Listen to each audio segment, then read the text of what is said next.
আমাদের যে ধরো থিয়েটারটা নাট্যআননে আমরা একদমই তো গ্রুপ থিয়েটার ফরম্যাটে, সেখানে সপ্তাহে 3 দিন রিহার্সাল বাধ্যতামূলক, শো এর আগের দিন রিহার্সাল বাধ্যতামূলক। যেহেতু আমাদের এত বছরের দল, ধরো মাসে কম করে 2টো করে শো থাকে। কল শো সিজন যেটাকে আমরা বলি, যে মানে নভেম্বর টু ফেব্রুয়ারি প্রচণ্ড চাপ চলে আর কি, মানে সব নাটকের কল শো, কখনো ওয়েস্ট বেঙ্গলের এই প্রান্তে ওই প্রান্তে এইরকমভাবে তো কাজ হয়। তো ওভারঅল আমাদের একটা সিস্টেম আছে, এই সিস্টেমটাকে আমি খুব এনজয় করি। একটা ডিসিপ্লিন আছে এই কাজটার পেছনে।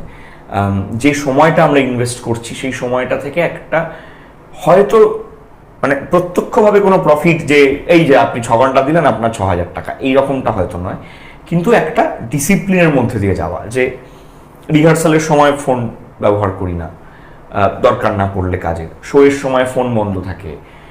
ওই 6-7 ঘন্টা একটা অন্য পৃথিবী।